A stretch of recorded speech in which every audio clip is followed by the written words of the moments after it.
ಕಲ್ಯಾಣ ಇಲಾಖೆ ಹಾಗೂ ಹಿಂದುಳಿದ ವರ್ಗಗಳ ಕಲ್ಯಾಣ ಇಲಾಖೆಯ ವ್ಯಾಪ್ತಿಯ ನಿಗಮಗಳ ಮೂಲಕ ಗಂಗಾ ಕಲ್ಯಾಣ ಯೋಜನೆಯನ್ನ ಈಗ ಅನುಷ್ಠಾನಗೊಳಿಸಲಾಗಿದೆ.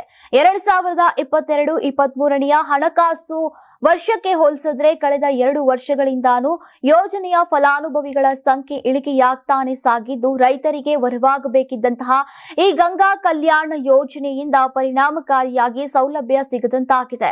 ಪಂಚ ಗ್ಯಾರಂಟಿ ಯೋಜನೆಗಳಿಗೆ ಹೆಚ್ಚಿನ ಹಣಕಾಸು ಸಂಪನ್ಮೂಲದ ಅಗತ್ಯವಿರುವ ಕಾರಣಕ್ಕೆ ಸರ್ಕಾರ ಗಂಗಾ ಕಲ್ಯಾಣ ಯೋಜನೆಗೆ ಪ್ರಶಸ್ತಿ ಬಜೆಟ್ನಲ್ಲಿ ಅನುದಾನ ಪ್ರಮಾಣವನ್ನ ತಗ್ಗಿಸಿದೆ.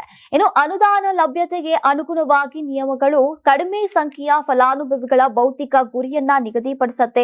ಇದರಿಂದಾಗಿ ಹೆಚ್ಚಿನ ರೈತರು ಅರ್ಜಿ ಸಲ್ಲಿಸಿದ್ರು ಸೌಲಭ್ಯ ಸಿಗದೆ ಯೋಜನೆಯ ಪ್ರಗತಿ ಕುಂಠಿತವಾಗಿದೆ. ಕಳೆದ ವರ್ಷ ಕೆಲವು ಅಂದ್ರೆ 19,434 ರೈತರು ಮಾತ್ರ ಈ ಸೌಲಭ್ಯವನ್ನ ಪಡೆದಿರುವಂತದ್ದು. ಇನ್ನು ಮತ್ತೊಂದೆಡೆ ರೈತರು ಅರ್ಜಿಗಳನ್ನ ಸಲ್ಲಿಸಿ ವರ್ಷಗಳೇ ಕಳೆದ್ರೂ ಕೂಡ ಈ ಯೋಜನೆಯ ಲಾಭವನ್ನ ಪಡೆಯೋದಕ್ಕಾಗಿ ಸಾಧ್ಯವಾಗಿಲ್ಲ ಅನ್ನೋದು ಖಚಿತವಾಗಿದೆ.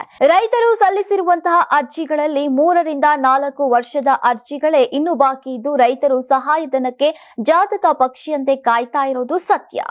ರೈತರ ನೀರಾವರಿ ವ್ಯವಸ್ಥೆ ಇಲ್ಲದೆ ಕಾರಣ ಈಗ ಗ್ರಾಮೀಣ ಪ್ರದೇಶಗಳಲ್ಲಿ ಕೊಳವೆ ಬಾವಿ ಮೂಲಕ ರೈತರಿಗೆ ನೀರಾವರಿ ವ್ಯವಸ್ಥೆ ಕಲ್ಪಿಸುವುದು ಗಂಗಾ ಕಲ್ಯಾಣ ಯೋಜನೆಯ ಉದ್ದೇಶವಾಗಿದೆ. ಬಯಲು ಸೀಮೆಯ ಜಿಲ್ಲೆಗಳಿಗೆ ಮತ್ತು ವ್ಯವಸಾಯ ವೃತ್ತಿಯನ್ನೇ ಅವಲಂಬಿಸಿದಂತಹ ಕೊಳವೆ ಬಾವಿ ಕೊರೆಸೋಕೆ ಪಂಪ್ಸೆಟ್ ಪರಿಕರಗಳ ಖರೀದಿಗೆ ಮತ್ತು ವಿದ್ಯುತ್ ಠೇವಣಿಗೆ 3.50 ಲಕ್ಷ ರೂಪಾಯಿ, ವಿದ್ಯುತೀಕರಣ ವೆಚ್ಚಕ್ಕೆ 75,000 ರೂಪಾಯಿ, ಸಾಲದ ಮೊತ್ತ 50,000 ರೂಪಾಯಿ ಸೇರಿದಂತೆ ಒಟ್ಟಾರೆ 4.75 ಲಕ್ಷ ರೂಪಾಯಿ ಹಣ ನೀಡಬೇಕಾಗತ್ತೆ.